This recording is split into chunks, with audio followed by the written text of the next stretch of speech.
Have you ever wondered what people say about you when you're not in the room? In a world where status is measured by likes and follows, where the loudest voices seem to get all the attention, what if the quietest person in the room held the key to everything? Sometimes the most profound acts of kindness happen when no cameras are rolling, when no one is watching. And sometimes, those are the only moments that truly matter. In the gleaming high-rise office building of Lumiere Cosmetics in downtown Chicago, morning light streamed through floor-to-ceiling windows. The company had been a family business for 3 generations, known for its premium skincare products and old-world values. But inside these elegant walls, the same human dynamics played out as in any workplace: ambition, insecurity, kindness, and cruelty. Emily Matthews was 28 years old, with soft brown eyes that seemed to notice everything but rarely demanded attention for themselves. As the internal accountant and inventory specialist, she moved through the hallways like a gentle breeze, present, necessary, but largely unnoticed. She wore sensible shoes and clothes in muted colors, as if trying not to take up too much space in the world. "Morning, Emily," said Joe, the elderly security guard with a kind smile that crinkled the corners of his eyes. At 76, he'd been with the company longer than most, having served as the personal driver for the company's founder decades ago. "Good morning, Joe," Emily replied with a genuine smile that briefly lit up her face. "How's your grandson doing in his new school?" Joe's eyes widened slightly. Most employees breezed past him every day, but Emily not only stopped to chat, she remembered the details of his life. "He's settling in nicely." "Thank you for asking," Joe said, handing her the security badge. "Takes someone special to remember things like that." Emily shrugged, embarrassed by the compliment. "It's nothing, see you later." As she entered the elevator, Emily pressed herself against the back wall, making room for Samantha Williams, who strutted in, smartphone in one hand, designer coffee in the other. At 29, Samantha was everything Emily wasn't: confident, stylish, outspoken. As the company's top sales representative, she commanded attention in her tailored suits and perfect makeup. "God, this elevator is so slow," Samantha complained to no one in particular, tapping her manicured nails against her coffee cup. "I've got the Jenkins presentation at 9, and Harold wants the full profit projections." Emily nodded politely, though Samantha wasn't looking at her. They had started at the company around the same time, but their paths had diverged dramatically. While Samantha climbed the corporate ladder with practiced charm and strategic visibility, Emily remained in her corner office, quietly ensuring the company's numbers balanced at the end of each day. The elevator doors opened to the executive floor, and Emily watched as Samantha transformed, shoulders back, megawatt smile activated, as she approached Harold Winters, the 62-year-old financial director. His steel-gray hair and perpetual frown made junior employees tremble. "Good morning, Mr. Winters," Samantha called out. "I've added those profit projection slides you requested. I think you'll be quite pleased." Harold nodded curtly. "Good. The board doesn't care about pretty presentations, Samantha. They care about bottom lines." "Of course, sir. That's why I stayed until 9 last night, ensuring the numbers were perfect." Emily slipped past them unnoticed, hearing Harold respond, "That's the kind of dedication that gets noticed around here." In her small office, Emily sighed as she settled into her chair. Her desk was organized with mathematical precision, spreadsheets, invoices, and inventory reports all perfectly aligned. On her desk stood a small frame with a quote she'd handwritten: "Work silently. Let success make the noise." She didn't resent Samantha's success. There was room in the world for all types of people. But sometimes, in quiet moments like these, she wondered if her own contributions would ever be truly seen. Not for recognition or promotion, but simply to know that her careful, conscientious work mattered. Emily's morning routine was predictable: review yesterday's transactions, reconcile accounts, check inventory against sales reports. But today, a notification popped up on her screen that a special delivery of prototype products would be arriving for the executive meeting. The samples had been rush-ordered and needed immediate processing. As the hours passed, Emily worked, diligently, occasionally glancing at the office dynamics visible through her glass door, Samantha holding court in the break room, Harold barking orders at a nervous intern. This was the natural order of things. The loud were heard, the bold was seen, until the moment everything changed. It happened just after lunch. Emily was returning from the break room with her homemade sandwich when she heard a commotion in the main lobby. A young man in a courier's uniform was kneeling on the floor, frantically trying to gather spilled contents from a box that had burst open. Luxury product samples worth thousands of dollars were scattered across the marble floor.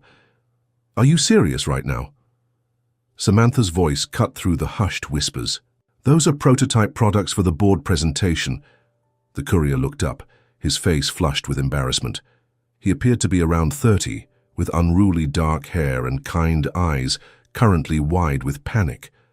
His uniform was slightly rumpled, the name Liam stitched onto the pocket. "I'm so sorry," he stammered, trying to gather the items, but in his nervousness he knocked over more. Harold emerged from his office at the commotion, his face darkening as he took in the scene. "This is completely unacceptable," he thundered. "Do you have any idea what these products are worth? Your company will be hearing about this incompetence."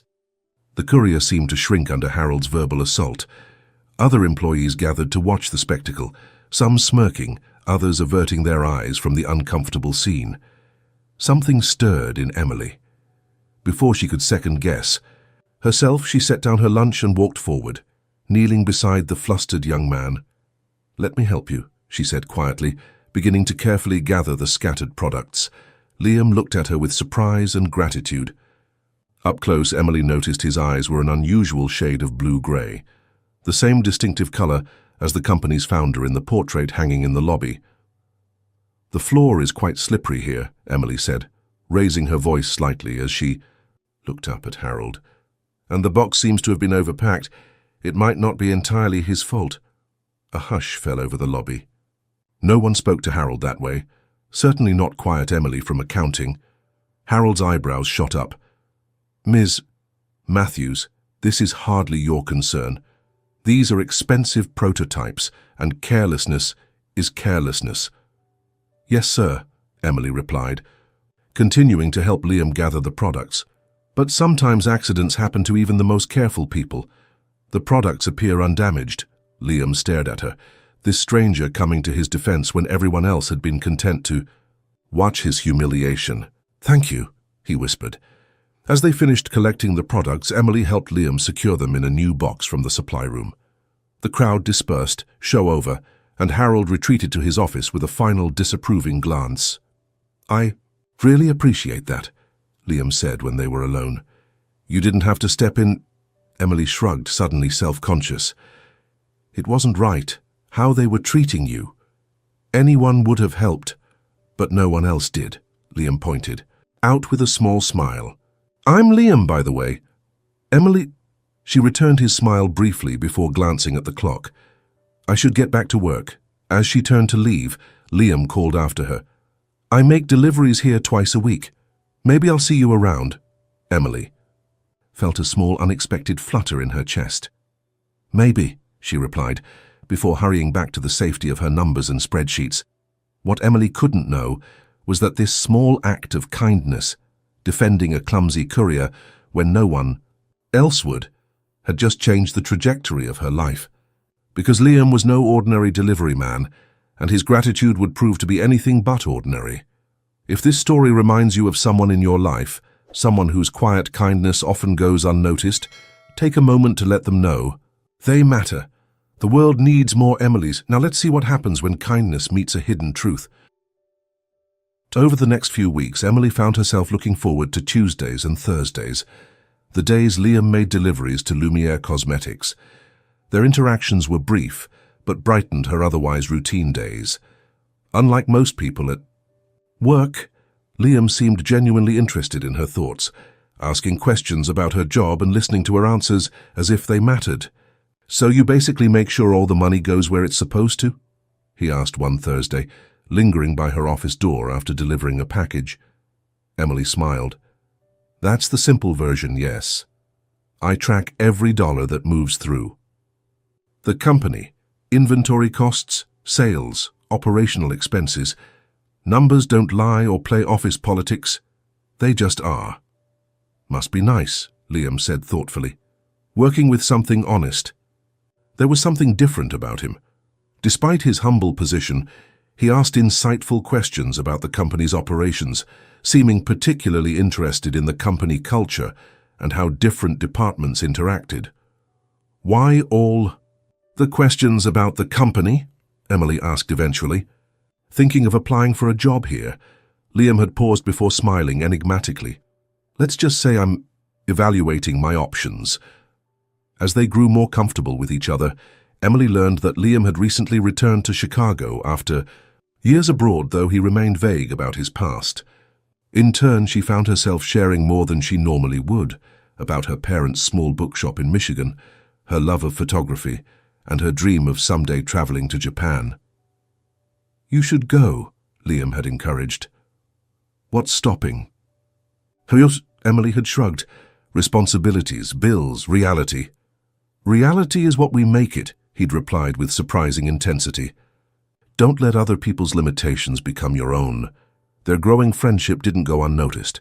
Samantha began finding reasons to be near Emily's office during delivery hours, her interest in the handsome Courier obvious despite his modest position, slumming it with the delivery guy, she'd commented once after Liam had left. I mean, he's cute in a rough-around-the-edges way, but come on, Emily. Have some standards. Emily had felt a flash of anger. Some people value character over credentials, Samantha. Samantha had laughed. Sure, until bills come due. Wake up, Emily. This is the real world. Then, one Tuesday, Liam didn't show up. The regular courier who arrived was someone else entirely. What happened to Liam? Emily asked, trying to sound casual. The new courier shrugged. Don't know any, Liam. I just go where they tell me. When Thursday came and went with no sign of him, Emily felt a disproportionate sense of disappointment. Had their conversations meant so little that he wouldn't even say goodbye? Life at Lumiere continued. A company-wide email announced an important all-hands meeting for the following Monday. Rumors spread. Layoffs, restructuring, acquisition. The weekend passed with Emily trying not to think about Liam's sudden disappearance or what a meeting might bring. Monday morning arrived with unusual tension in the office. Emily took her seat in the back of the conference room as employees filed in, speculation buzzing in hushed conversations. Harold took a position at the front, looking uncharacteristically nervous. The CEO, Margaret Chen, a formidable woman in her 60s who rarely addressed the entire staff, stepped to the podium. Thank you all for gathering today, she began. As many of you know, Vincent Lumiere, our founder and chairman, passed away 6 months ago. In his final years, he expressed concern about the future leadership of this company. Emily shifted in her seat. Vincent Lumiere had built the company from nothing, his portrait commanding respect in the lobby. It was rumored he had no heirs. Vincent had one request, Margaret continued, that his successor spend time understanding the company culture from the ground up before assuming leadership. I'm pleased to announce that this evaluation period has concluded successfully. A murmur rippled through the room. Please welcome the new executive director and heir to Lumiere Cosmetics, William Lumiere. The door opened, and Emily felt the blood drain from her face. Walking confidently to the front of the room was Liam, no longer in a courier's uniform but impeccably dressed in a tailored suit. His hair was neatly styled, but his eyes, those distinctive blue-grey eyes, were unmistakable. Many of you know me as Liam, he said, his voice carrying an authority that had been carefully concealed before. That's my middle name, William Liam Lumiere. For the past month, I've been observing this company, not as an heir or executive, but as someone at the bottom of the corporate ladder. The room erupted in shocked whispers. Samantha's mouth hung open. Harold looked like he might faint. My father believed that character reveals itself in how we treat those we don't need to impress, Liam continued. I've learned a great deal about who we are as a company, both our strengths and where we need improvement. His eyes scanned the room, briefly meeting Emily's shocked gaze before moving on. I look forward to working with all of you as We honor my father's legacy while building Lumiere's future." The meeting concluded with logistical announcements, but Emily barely heard them. Her mind was reeling. Every conversation, every shared moment with Liam, or William, had been under false pretenses. Had he been laughing at her naivety, using her insights to evaluate the company? As people filed out, buzzing with the dramatic revelation, Emily slipped away quickly, avoiding eye contact with anyone. She needed space to process this betrayal. Back in her office, Emily tried to focus on work, but her mind kept replaying every interaction with Liam, recontextualizing them with this new information. The questions about company operations now seemed calculating rather than curious. A knock on her door startled her. She looked up to find William, standing there, still in his executive suit, but with an uncertain expression that reminded her of the courier who had spilled the package. "May I come in?" he asked. Emily nodded stiffly, straightening papers on her desk to avoid looking at him. "I imagine you have questions," he said, closing the door behind him. "No," Emily replied quietly. "I think it's all quite clear." William sighed. "Emily, nothing I told you was a lie, just incomplete." "Why me?"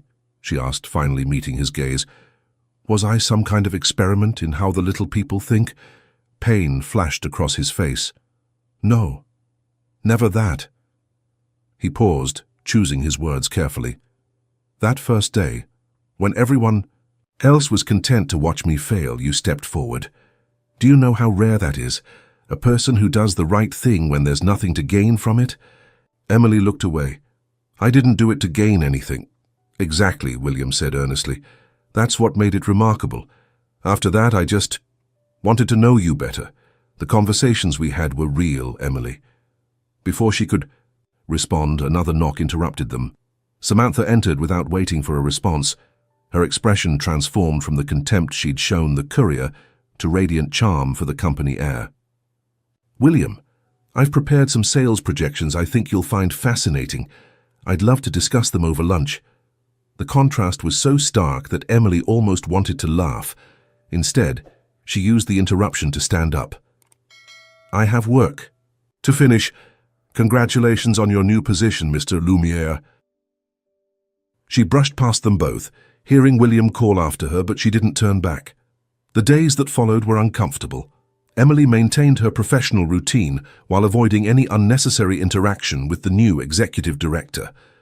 William tried several times to speak with her privately, but Emily always found a reason to be elsewhere. Meanwhile, the office dynamic shifted dramatically.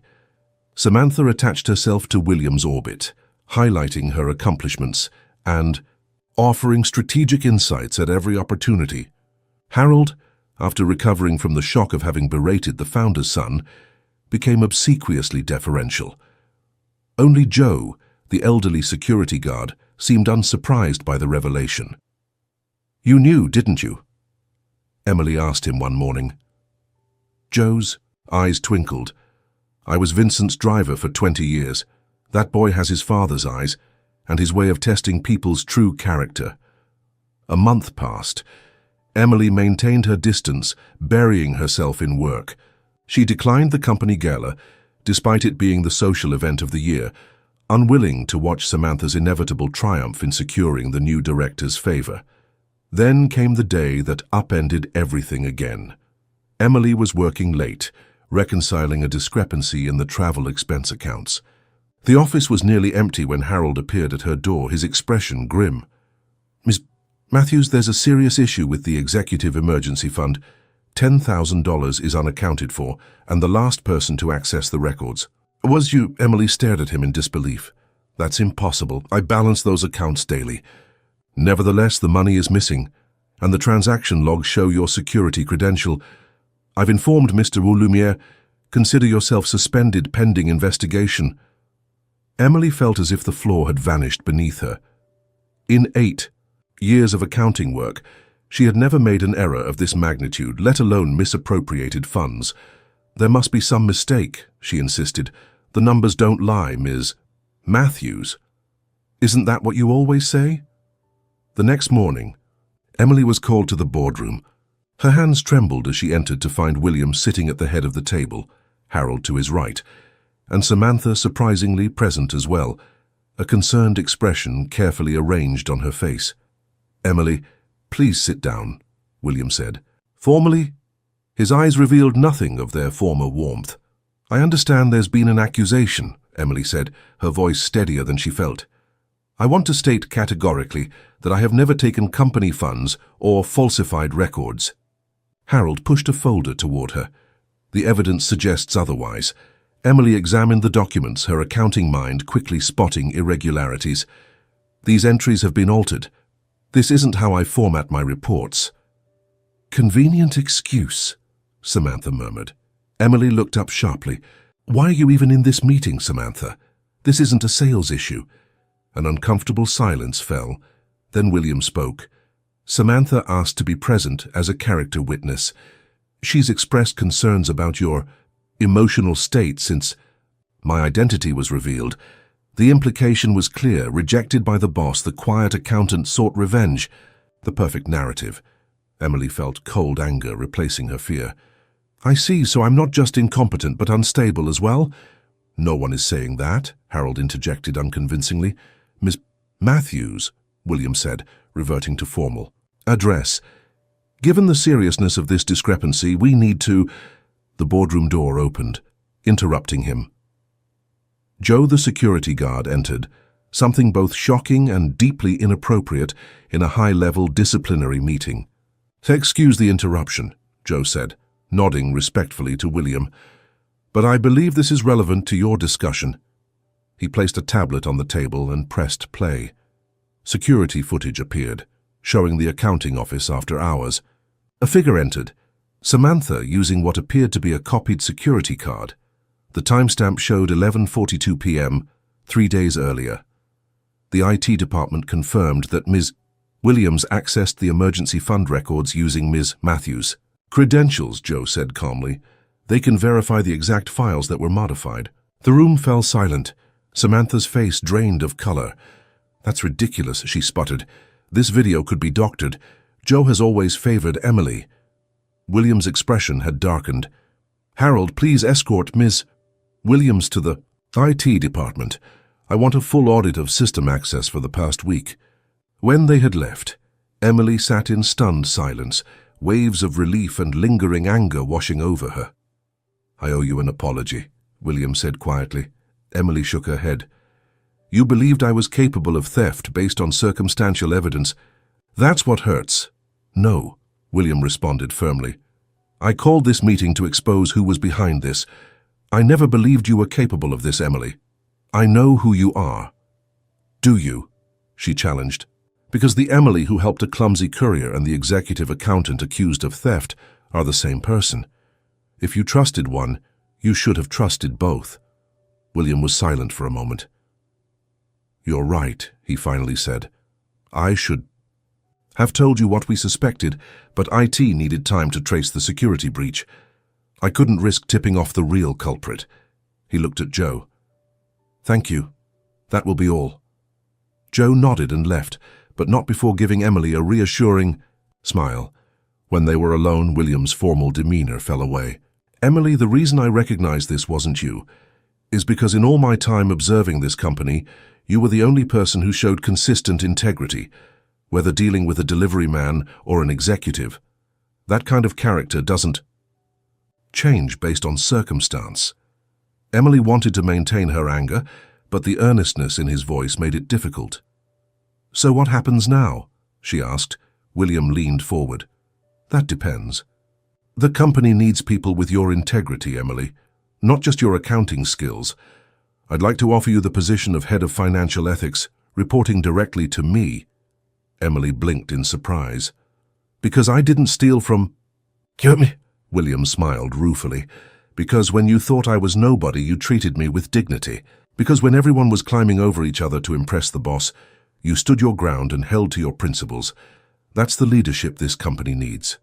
Emily was silent, processing this unexpected turn. "You don't have to answer now," William said, "but I hope you'll consider it." As he stood to leave, Emily found her voice. "Why didn't you tell me who you were?" Was any of it real? William paused at the door. I've been William Lumiere, the founder's son, my entire life. People either want something from me or resent me for what I have. Those weeks as just Liam, those were the most real conversations I've had in years. His eyes met hers, especially with you. With that, he left Emily alone with a decision that would change everything. Again, the true test of character isn't choosing right when everyone is watching. It's choosing right when no one is. The revelation of Samantha's betrayal sent shockwaves through Lumiere Cosmetics. She was terminated immediately, escorted from the building by security, her carefully constructed image of success crumbling in real time.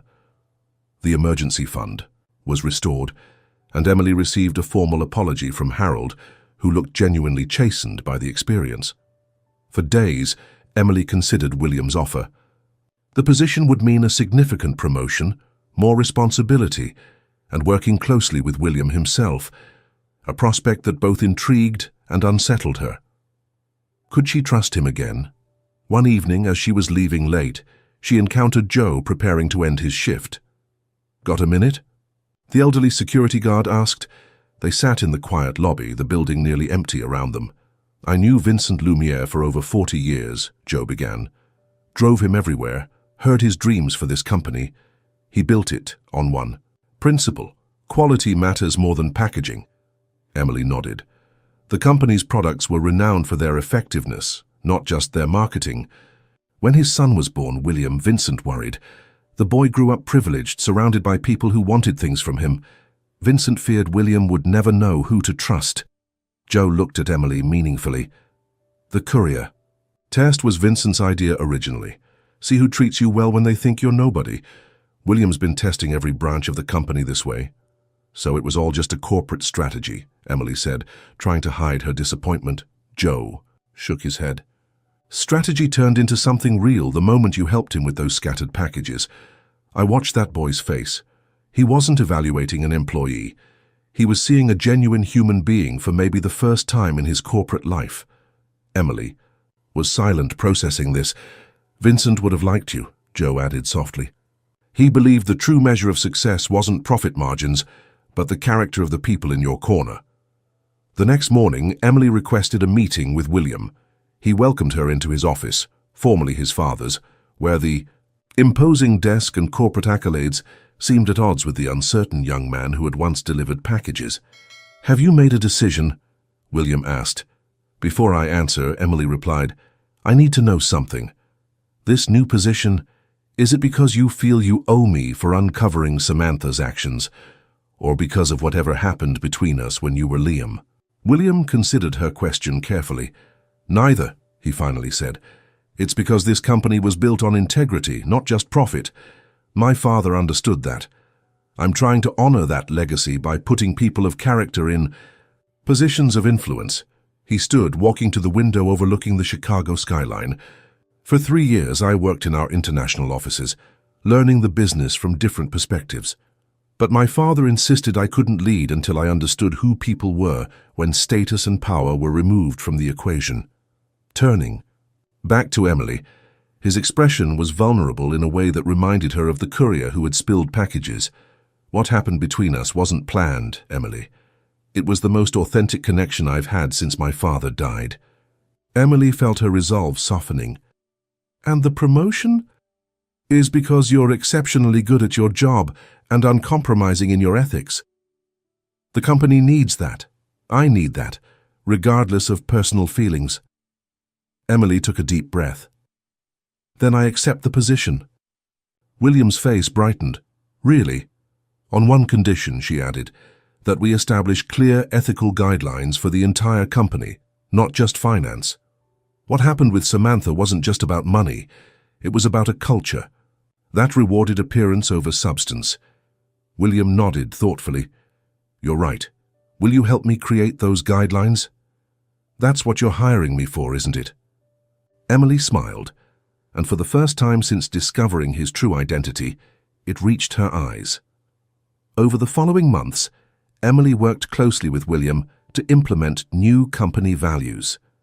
Harold, humbled by his misjudgment, became an unlikely ally his years of experience valuable when paired with a renewed commitment to fairness. Joe continued as security guard despite William's offer of retirement, saying he wanted to see how the story ended. The transition wasn't without challenges. Some employees resisted the cultural shift, preferring the old ways where style often trumped substance. But as decisions increasingly centered on merit rather than self-promotion, the company's atmosphere gradually transformed. Emily found herself growing into her new role, her natural attention to detail and ethical clarity, making her respected. Throughout the organization, her quiet confidence blossomed as she discovered that leading with integrity drew others to her naturally, no self-promotion required. As for her relationship with William, they established professional boundaries. First, focusing on rebuilding trust through consistent actions rather than words. The friendship that had begun under false pretenses slowly reconstructed itself on honest ground. 6 months after her promotion, Emily presented the quarterly ethics report to the board. As she finished, William, now comfortable in his role as executive director, addressed the room. "My father built this company believing that what we do when no one is watching defines who we are," he said. "In the past 6 months, we've seen improvements not just in ethical compliance, but in employee satisfaction and customer loyalty. It turns out doing the right thing is also good business." Later, as they walked back to their offices, William paused. "I have something to show you." He led Emily to the lobby where the portrait of Vincent Lumière had hung for decades. Beside it now hung a new installation, a wall of photographs showing employees at all levels of the company, with a simple inscription: "The true wealth of Lumière Cosmetics lies in the character of its people." Emily's photo was prominently featured, alongside Joe, Harold, and dozens of others, whose daily choices collectively shaped the company's soul. "My father would have loved this," William said softly. He believed a company was only as good as the people who built it, not just the ones at the top. Emily studied the wall thoughtfully. "He sounds like a wise man." "He was," William agreed. "And he would have approved of my other decision too." Emily looked at him questioningly. "I've been invited to speak at a conference in Tokyo." "Next month," William said with a smile, "about ethical leadership in family businesses. I'd like you to come as co-presenter. After the conference, I've arranged a week for exploring Japan. If you're interested." Emily's heart quickened. Her dream of visiting Japan, casually mentioned to a courier months ago, remembered and made real by the man standing before her. "I'd like that very much," she replied. As they stood together looking at the wall of faces, the true heart of the company, Emily reflected on how a single moment of kindness had changed everything. Not because it had been witnessed or rewarded, but because it had revealed something true about who she was. In a world that often rewards the loudest voice in the room, it was her quiet integrity that had proven most powerful. Not because it brought her success, though it had, but because it had brought her something far more valuable. The certainty that no matter her title or position, she would always be someone who stopped to help when it mattered. And in the end, that was the greatest success of all. True character isn't what we claim to be. It's what we do when we think no one who matters is watching. But someone is always watching, even if that someone is just our own conscience. As you go through your day to day, remember that your small acts of kindness may seem invisible, but they create ripples that transform lives in ways you may never see. They certainly transform your own.